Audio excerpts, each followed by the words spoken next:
What is up, everyone? I'm Jeff Lund, and this is the Mediocre Alaskan Podcast. Here with my buddy Stephen Ellison, recent graduate of University of Washington Medical School. Went to University of Alaska Southeast for undergrad, and a graduate like myself from Klawock High School. So congratulations, man. You want to give me a little bit of if you could summarize the schooling experience the last couple of years at University of Washington and doing your work up in Anchorage, how would you summarize that experience?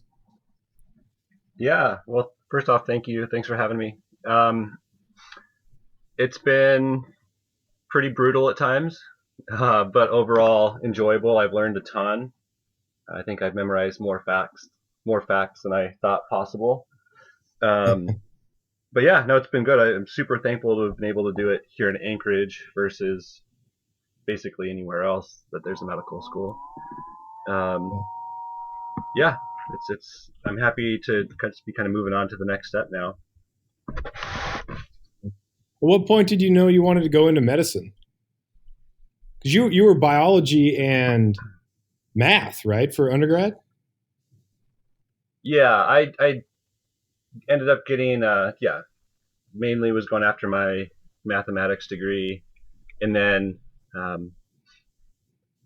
honestly, I thought about medicine for a long time, probably from high school or even before. Didn't seem like a very realistic option, but somewhere around halfway through my undergrad, something kind of clicked, and I started thinking about it a little more seriously. And then I still, at that point, had not committed to pursuing it. But then after I graduated, I took about 6 months. I just went back to Klawock and guided for the summer, and then did some substitute teaching through the fall, and just gave myself a little bit of time to think about what I wanted to do as a next step. And had a really good mentor that helped me kind of decide on path to take, and decided to go with medical school. Who was that? Who's the mentor? There's a gentleman named Taylor Dunn. He's a family doctor in Juneau. He's the guy who delivered my daughter Bella. Nice. Yeah, and that whole process kind of spurred me to really think about pursuing medicine. But up until that point, I didn't really believe in myself enough, I think, to make that call and say, yeah, I'm going to go for it. I just didn't really think it was in the cards. But then after spending a lot of time shadowing him and talking with him about the process of getting into medical school, it just became more believable. And at some point, I just said, all right, I'm going to do it. I think a lot of people, they like the idea of them doing something, but when it comes to the actual work it takes to get there, right, that's where things tend to fall apart. So what was it that made you kind of get over that fear, that doubt, or that whatever it was that maybe made you hesitant at first, and how did you get over that? Yeah, that's a good question. Like I said, having a good mentor, probably more than anything. I was really straddling the fence about whether or not to do this, and didn't really have any, there wasn't really any substance to my thinking that I wasn't capable of it. It was just this, the innate fear that I think most of us have of failing. It's kind of hard to want to put yourself out there sometimes. But he basically just said, if you're thinking about it, and he could tell I wanted to do it. He basically just told me, if you're going to do it, you just have to do it. Just no plan B. Don't worry about if you fail. Like, you'll cross that bridge when you get there, if it happens. But give it hell, and you won't fail. Yeah. That's a weird thing about being a teacher, is because you tell kids to have a plan B, have a backup plan, don't put all your eggs in one basket. But in order for kids to really be successful, they have to, once things get difficult, that plan B starts to look a lot more attractive. And so it's just a weird thing for a teacher to say, go for it, you can do anything, but also have a fallback plan on, knowing full well that might end up being the more tempting offer. Right. So how did you, as you made that decision, you started doing it, how did you continue to keep yourself motivated and kind of refresh yourself? Because I know that you've spent a lot of time in the woods and you've been hunting and you've been fishing. So um, what else have you done during that journey, or I guess did you do now that you graduated, that has kind of helped you stay the course, get through difficult times, and stay refreshed? Um, I think that after the whole lottery type system of getting into medical school is behind you and you've actually gotten in, um, there's that initial kind of jump for joy moment where you're like, wow, it's happening. And then the fear, it's like, okay, wow, it's actually happening. And I actually have to do this now. Um, but I think once you're in it and you're committed, uh, you just take the lashings as they come. And once you're in medical school, I think professional schooling. So I think things like law school, dental school, medical school, etc. These kinds of programs, once you're in and you've racked up like the first year's worth of debt, um, that's pretty good motivation in itself. Um, but really, it's just building up resiliency, and like you alluded to, some of the outdoor kind of adventures that I pursue, things like that, help doing it. Exercise, getting your butt kicked in the gym, pretty much every day for me is a really good kind of, for me, that helps a lot, um, just to kind of build Mhm. up the mental resilience that you need for things like medical school. So you obviously, we went to the same high school. So you're coming from a small town on an island in rural Alaska. We didn't have AP classes. There was no med terms class. There weren't a lot of things that could prepare you really for what a lot of people go into regular college with. Then you go to UAS, which there a lot of people don't even know that there's a University of Alaska Southeast. Right. And yet then you go to the University of Washington for medical school. So by the calculations of many, you were disadvantaged because your high school didn't offer what you would have needed to put you on a medical school path.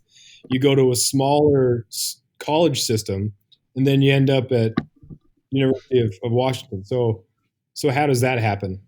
No prep schools, no AP classes, no inside track, no accelerated anything. How do you make that happen? Right.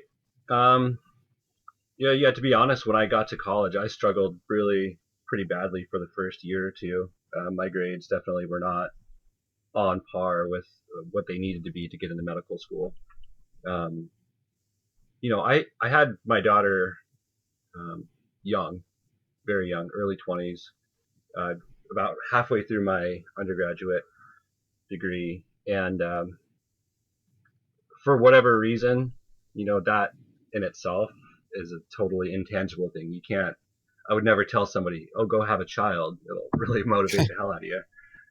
um, but in all honesty, I mean, after I found out that we were going to have a baby, like I got my act together pretty darn quick.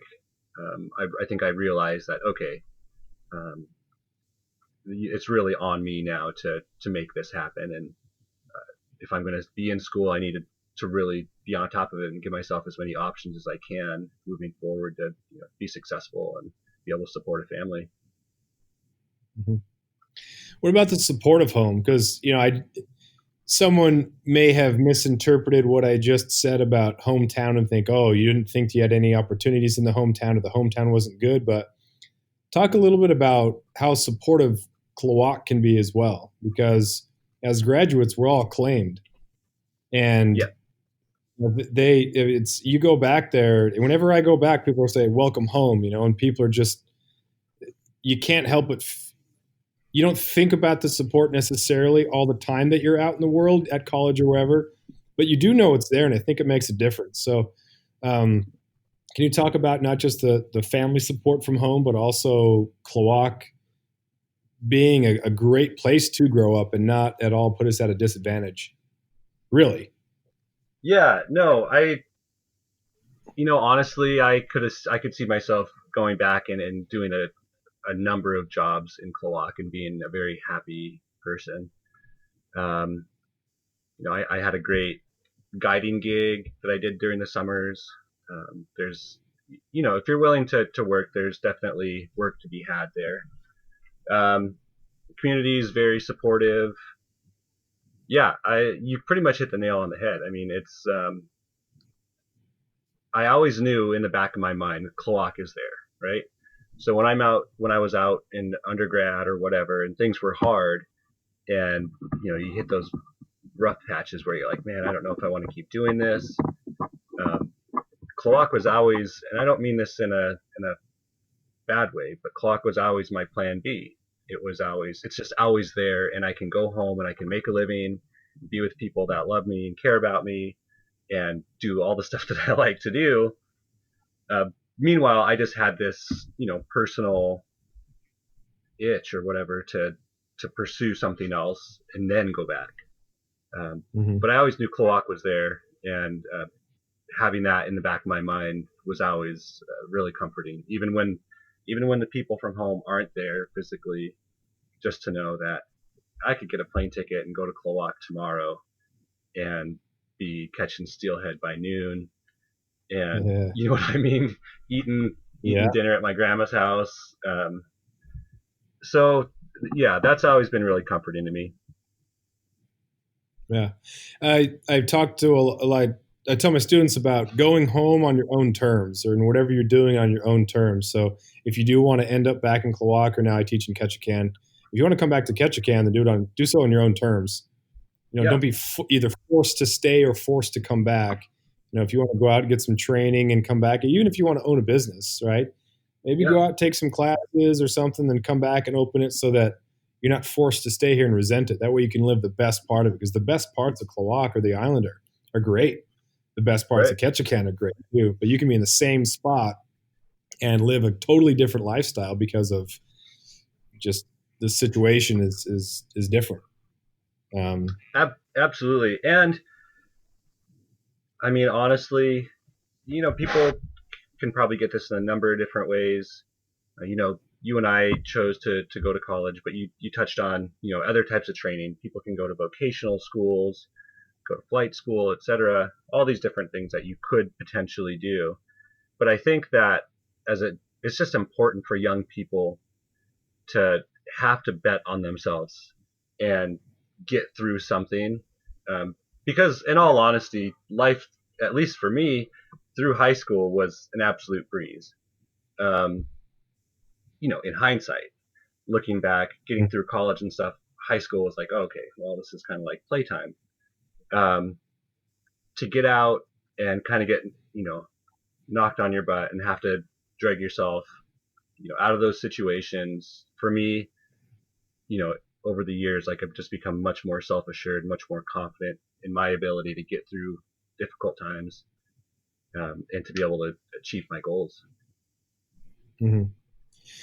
Do you think that you were like born to achieve and work through adversity, or do you think you trained yourself to work through adversity?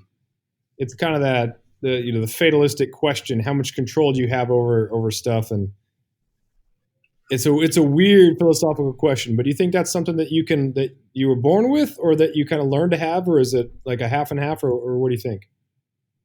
No, I think as human beings, when it comes to things like resiliency, um, I think that's almost all nurture. That's almost all your environment. And I definitely didn't have uh, a super cush home life growing up in Coloc when I was young. I had a lot of in-home issues that I think kind of probably thickened my skin quite a bit.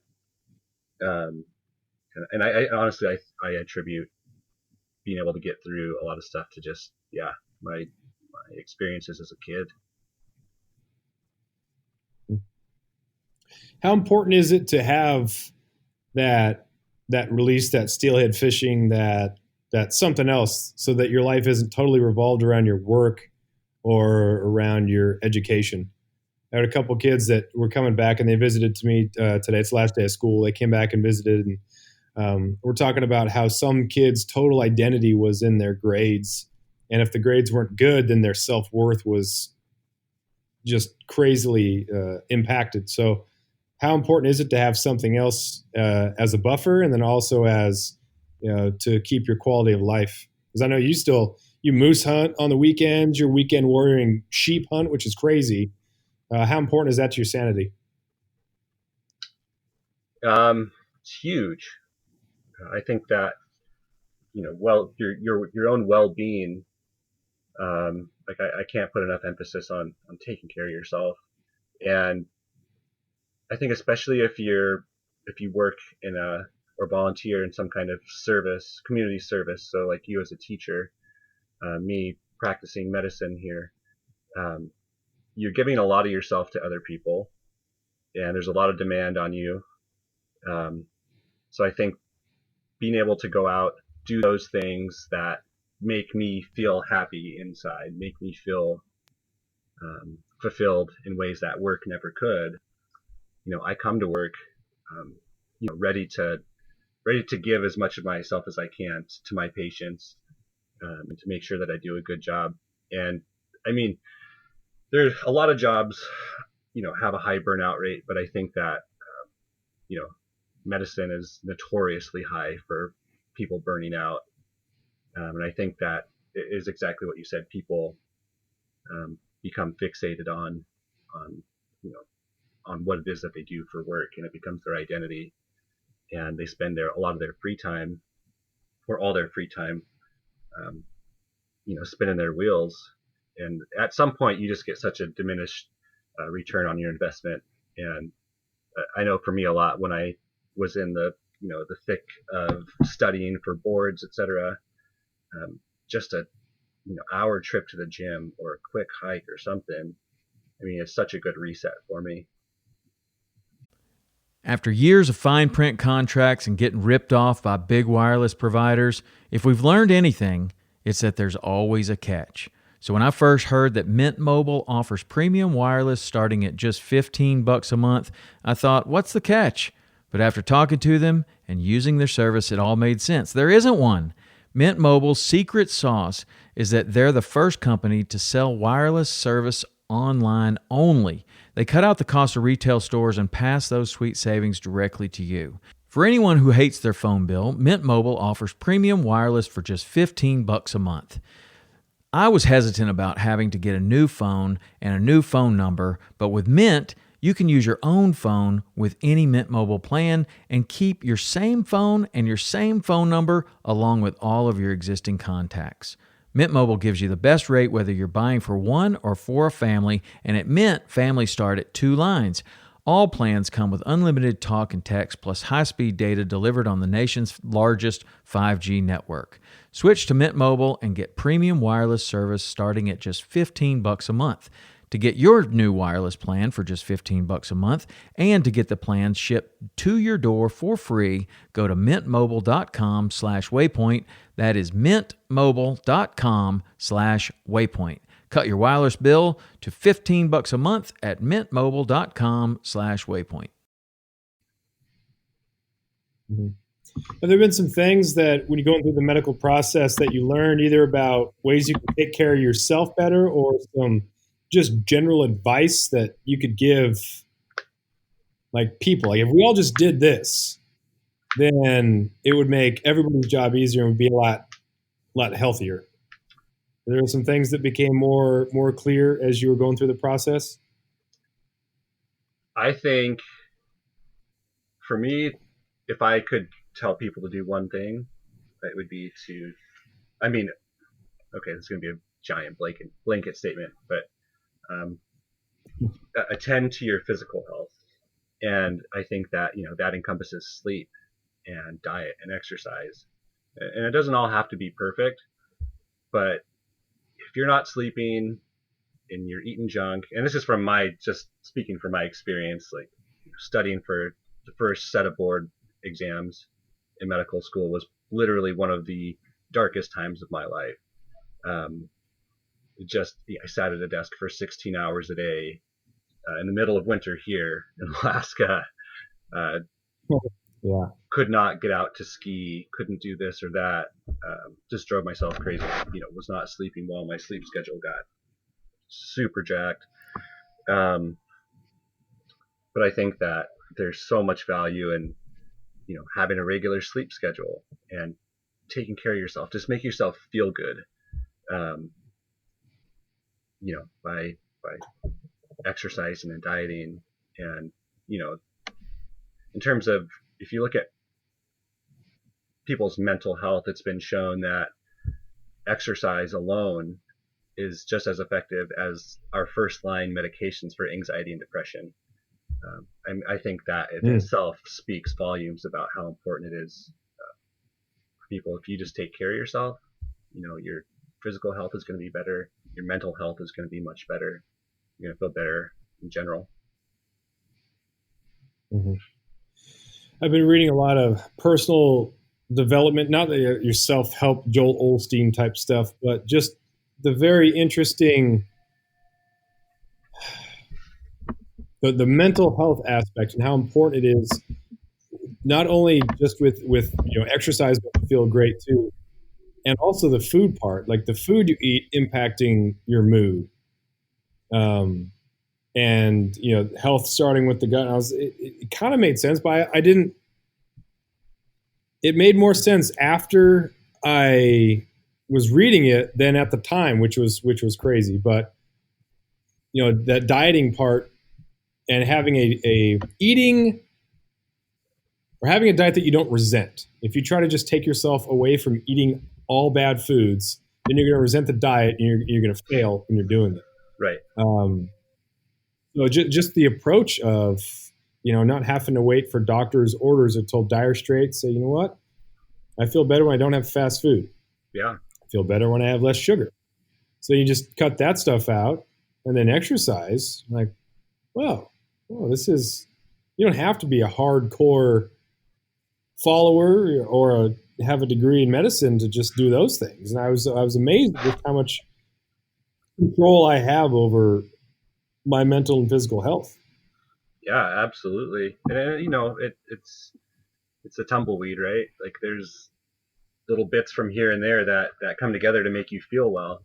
And you absolutely, if you eat well, you're more likely to feel physically better, well enough to get outside and do some exercise.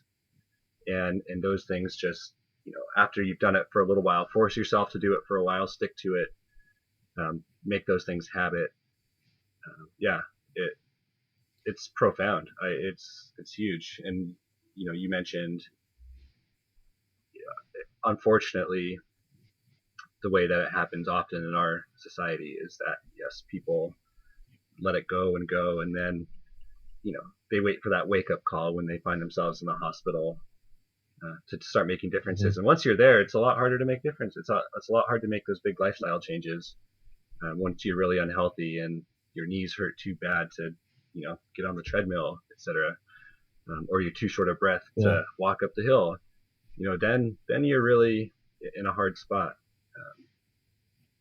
Yeah. Well, it's so difficult here too, because during the summer or the spring, it's so easy to just go outside, walk for a little bit. But man, the winters, and I was in California for a couple of years teaching.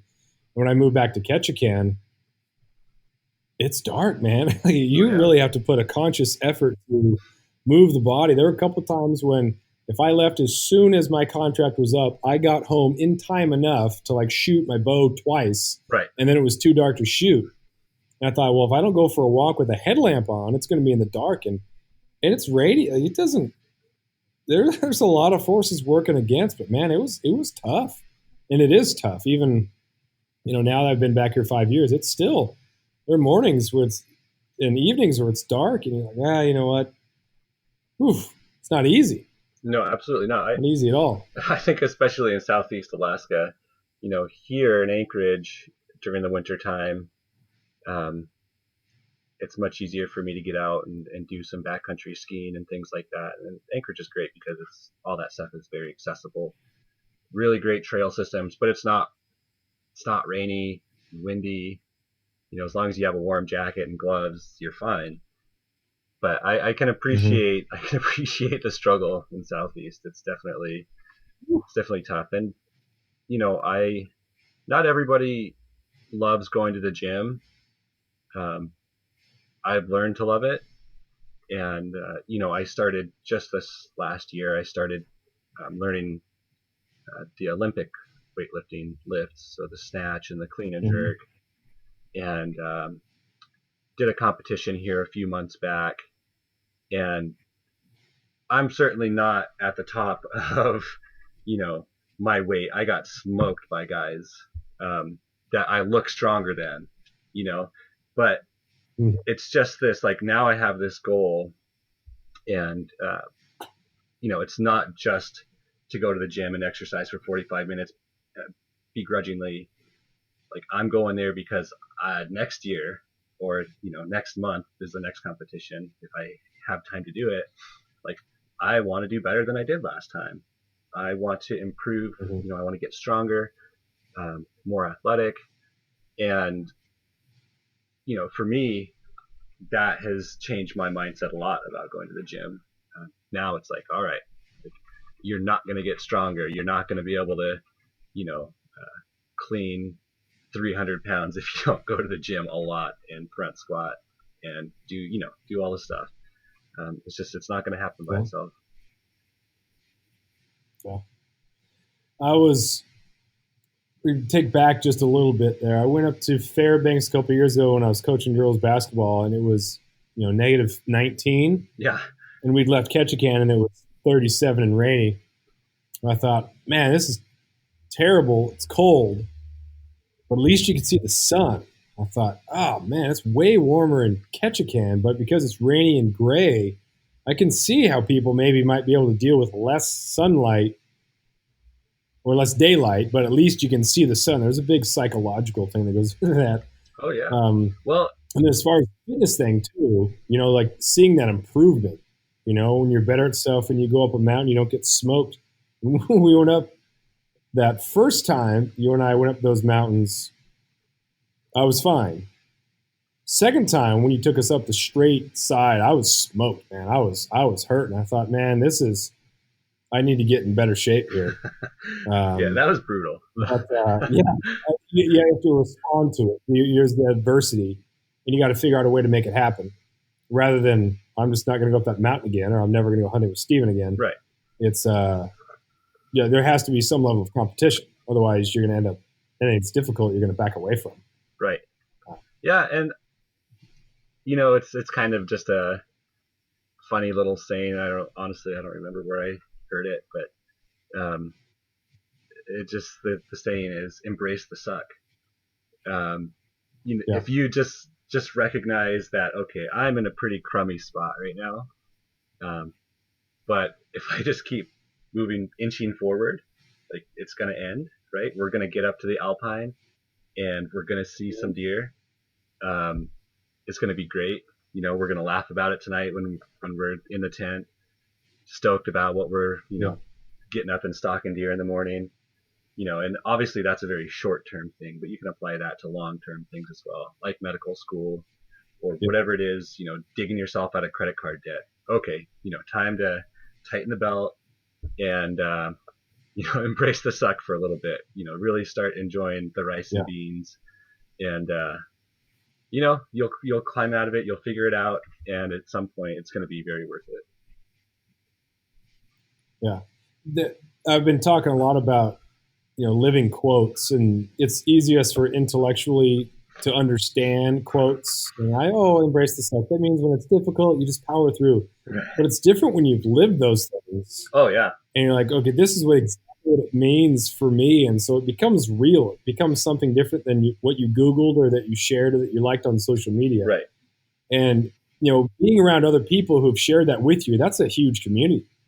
And again, going back to the getting through medical school or getting through school or getting through difficult things, being around people who embrace the same sort of life quotes and live it out, that's been huge, man. Like I'm so stoked for our hunt that we won't talk about in any detail because I don't want anybody else to be up there.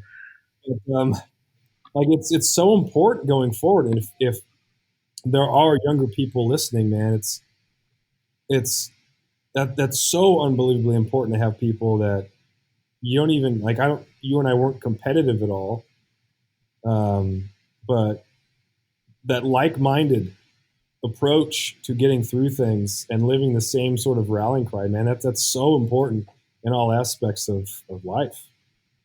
Oh yeah, for sure. And I think it comes probably with age and experience too, but being empathetic. When we're going up that hill, and I'd been hiking a lot prior to that, and I see and you're telling me, yeah, I'm smoked, like this is killing me, like Yeah. part of me is like, all right, I know he can do this, like he's gonna be fine. It's gonna suck for him, but then also just Yeah. having had experiences like that, just being like, okay, yeah, it does suck for him right now. Like the suck is very real for Jeff right now, but Yeah. like it's going to Yeah. be great, and I know he's going to rally and get through it. So like being a supportive um, co-sufferer, I guess. Yeah. Well, I think that the hunting buddy is a really important thing because there are some hunting buddies who, and the thing I liked, you'd stand a little wait, or you would glass, but you didn't say, "Oh, we're almost there. You can do it." Like I hate in that sort of encouraging sort of, "Hey, you know what? Gosh, you're doing such a great job." When I ran, and I ran a couple of half marathons and a couple of full marathons, when you get to mile like 19 and people are saying, "Oh, you're doing so good, you're almost there," I'm like, "Shut up, I'm not almost there. Just let me do this quietly. I'm glad I know that you mean well, but what I need right now is just quiet so I can just get through this stuff." Yeah. But yeah, that was, and the worst thing would have been like, "Well, maybe we should. Do you want to take a break, or do you want to like? Well, let's just camp down here." Right. Oh, I'd have been pissed. So I was great. I look forward to more hunting trips. Hopefully, because it is a larger animal, um, it won't be if it happens. It will be in a location that is ideal, but obviously you can't prepare for that. Yeah, yeah. Moose hunting's a special kind of hell, I think.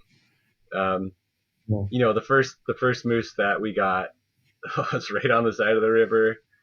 It was just like couldn't have been much easier. Um, Mhm. versus this last August, we were I took my jet boat up a river, New River, and saw a big bull out pretty far from the river. It's hard to say. I don't feel like a very good judge as I'm looking out over open land how far something is away. I just know that if it has Mhm. big antlers, like I need to get closer, right? Like, gotta check this thing out. Um, we got out there, and sure enough, it was legal, and it happened there was another legal moose there with it that we didn't see initially, and so we shot two moose. Ended up being Oh, just over 2 miles away from the boat over some of the nastiest tussocks and swampy, you know, garbage that I could imagine.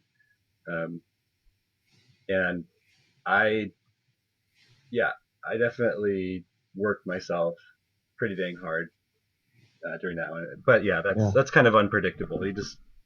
But yeah, in those moments when you're 10 hours into packing 200-pound quarters on your back, you just look at your buddy and laugh and be like, yeah, this does suck, but we're gonna eat good for a year. Yeah. Yeah. Well, I'm hoping the lower end is fine for me, man. I'm not looking for anything massive. If it's that spike fork, man, that thing's ideal Oh yeah, in my world. yeah. No, of those two moose, one was a fork, um, like great younger moose, and then the other one, was he was a big bull. Luckily, it was early in the season.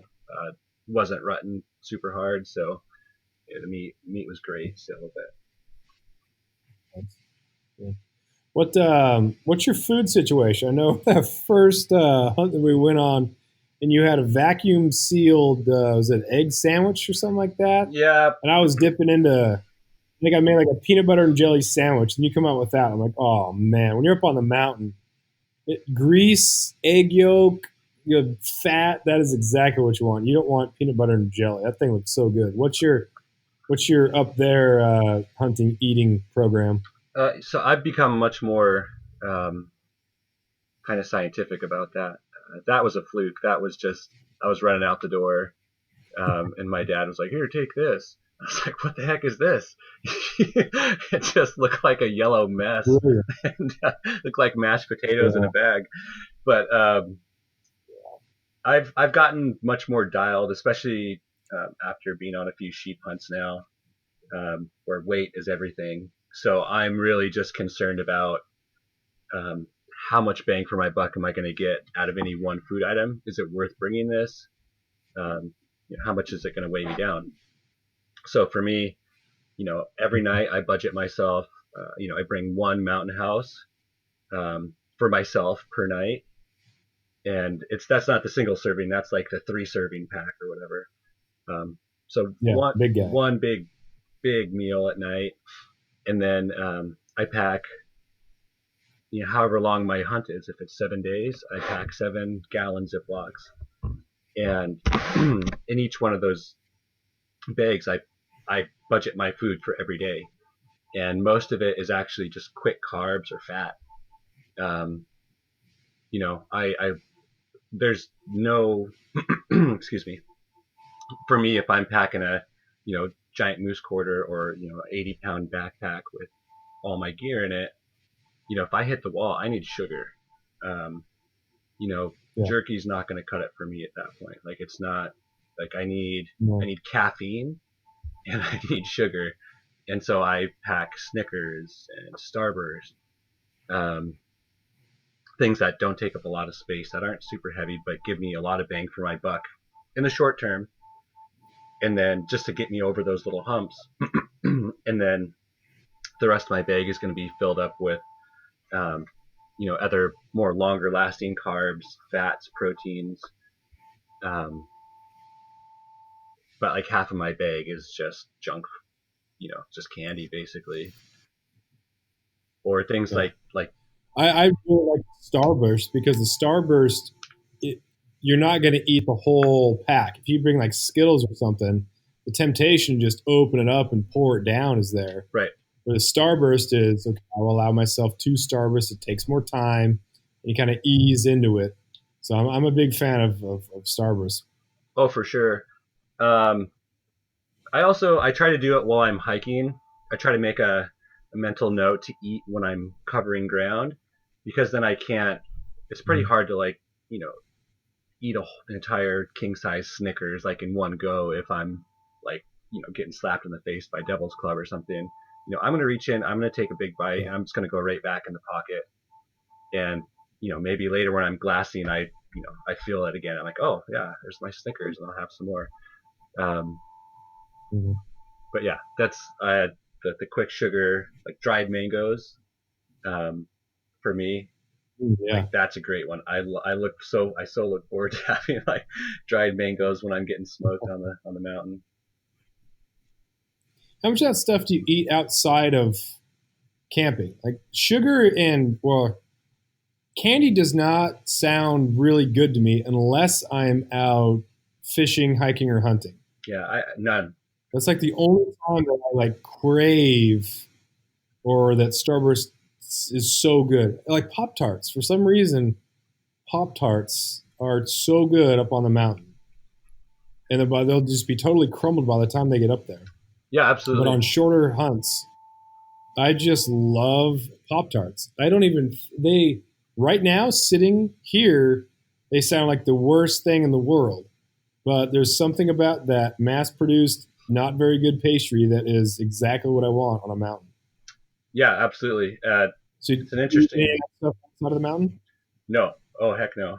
Like I don't have that stuff in my house um, until 3 days before a hunt when I'm packing my food, and I'll go to Costco, Yeah. and they have like these big make it macadamia nut chocolate cluster things that I just can't get enough of.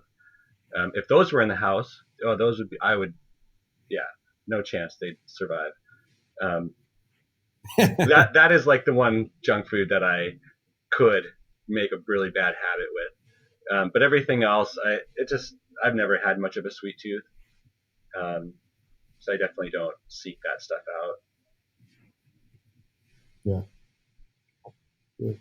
Well, man, getting close to about 40 minutes here, so I'll let you have the rest of the afternoon. But you got any closing thoughts about school, rural Alaska life, education, getting after it, hunting, fishing, anything? Any closers? I think just get out there, try new things, whether it be skiing or hunting or fishing. Getting outside and disconnecting from electronics and stuff is very good for you. But just find those things that make you happy. For me, I know that fly fishing is going to do it. I know that getting my butt kicked in the mountains, whether it be skiing or hunting, is going to do it. Do those things. Do those things that make you happy. When it comes to other stuff, don't be afraid to bet on yourself. Even if you deep down don't feel like you can do it. Most things in life other people have already done in the world. Like I'm certainly not the first person to go to medical school. And off the top of my head, I can think of at least one other guy from Quag High School who made it through medical school and is now a physician. Yeah. Don't be afraid to bet on yourself. Sometimes you just got to go for it. And like I said, if it's something that, is important enough to you, you think that something inside you feels like you have to do that, don't have a plan B. Just go for it. And, if you fall down, you hit the wall, then you'll figure it out. But like you said earlier, having that out, having when things are really tough and the grind is beating you down, like having those little exits, like, oh, well, that looks pretty attractive right now. Just put those away and just give it hell, man. Sweet. Thanks, man. Really appreciate it, and congratulations. Really stoked to hunt with you in August. Oh yeah, it's gonna be epic either way. I'm really excited for you just to get up here and get your eyes on the terrain up here. And if you feel comfortable with it, I'd love to go fly you around a little bit and show you some of the stuff, some of the hunting options, and just let you kind of wrap your mind around, how realistic it is. I look forward to getting out and chasing sheep with you here in the years to come, buddy. Absolutely, man. All right. Take care. That's always great talking to you. You take care.